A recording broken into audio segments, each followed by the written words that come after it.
Tim Archibald here. I'm glad that you could join me for a few minutes today. It's nice to be able to connect even this way. It's been kind of a whirlwind of activity here at St. Andrew's Church since COVID-19 came to Alberta. But I will say that St. Andrew's is thriving in this time. Your staff has been working hard to try to bring creativity to ministry as we move our ministry completely online. But God is using us for great good there. And actually more people are assessing our ministry online now than probably ever in our history. You know, just for example, last Sunday's worship service was accessed in terms of 1,300 different views online, which is the highest yet. We've also been receiving heartfelt gratitude from people across the country. And also it's been really gratifying to see your continued financial support for St. Andrew's. We have found that people are moving their givings online or through electronic giving. And so at the end of April, we're now seeing that givings have been up over March and remaining strong. So we're really happy about that too. But I wanted to ask you today how you're doing in the midst of this COVID-19 crisis. I know that there are a variety of answers to this question. And so there are actually some of you that are busier now than you've been before, and you're working night and day. I've heard that Teresa Tam, our top doctor in Canada, is actually working 20 hours a day, which is unbelievable. But there are others of you out there that actually have more time on your hands now than you've had before. And I'm hearing from some of you that that's actually not been a bad thing. You have more time to reflect and read and pray and actually listen for God. And your spiritual lives are growing, which is great. You also have more time to connect with people, whether it's maintaining relationships online or sometimes even reaching out to people that you haven't been in touch with for a while.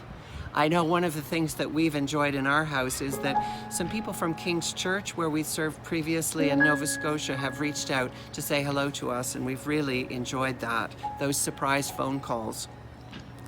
Yet, you know, in this time, there are others of you that I know who are in crisis right now. You may be ill, you may be grieving alone in social isolation, or you may have lost your job, or you might not have enough food, or you may be lonely, you may be depressed, you may not be able to see any light or hope. Maybe you feel like someone who's running a marathon actually, who just doesn't know whether they can make it all the way to the finish line. There are lots of hurting, suffering people that are really not very far away from us, even in our neighborhoods. And we know globally, you know, whether the grief in Nova Scotia with the recent shootings or the floods in Fort McMurray, or as we heard today, the grief over lost Canadian Forces members near Greece. It was Carl Menninger, who's a well-known therapist and Christian, who said that without love, people don't get better, they just get worse. And he famously said, love cures people, both those who give it and those who receive it. The spiritual life really is about love. Not perfection, not judgment, not knowledge, not greatness, but supremely, it's about love. Love of God, love of neighbor. We were created to love God and to be loved by God and to love others with the kind of love that God loves us with. And you know, that kind of love cures people.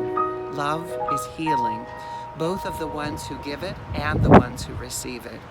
And we become such people of love when we fall in love with God, when we allow God's deep love to be the main source of love in our lives, when we discover that God's love doesn't depend on us being perfect, it doesn't depend on our failures and shortcomings, but it's a love that loves us for who we are and keeps flowing unconditionally.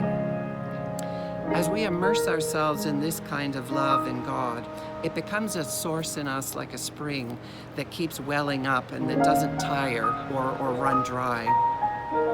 It was a week ago on Sunday that we heard Jesus' challenge of the golden rule, you know, to do unto others as you would have them do unto you. Or as the Message puts it, ask yourself what you want people to do for you and then grab the initiative and do it for them. I I challenged us to live more imaginatively through the golden rule, to imagine what kind of encouragement I would personally appreciate, and then take the initiative and do that for someone else. Reach out. It will make all the difference, whether you're busy or whether you have extra time or whether you're suffering, because as Menninger said, love cures people, both the ones who give it and the ones who receive it. There was one person in our congregation who made 50 lunches for healthcare workers and 75 lunches for homeless people in Calgary. There was somebody else who organized a drive-in happy birthday singing for Reverend Jan Hazlitt, who officially retires today from St. Andrews. Hi, Jan. There was another who dropped off $800 in Walmart gift cards to allow us to better love our neighbors who need us. So ask yourself what you want people to do for you, and then grab the initiative and do it for them. Live imaginatively. And let us know what it is that you're doing out there. Send us an email to the office or make a video, because love cures both those who give and those who receive it. Bye now.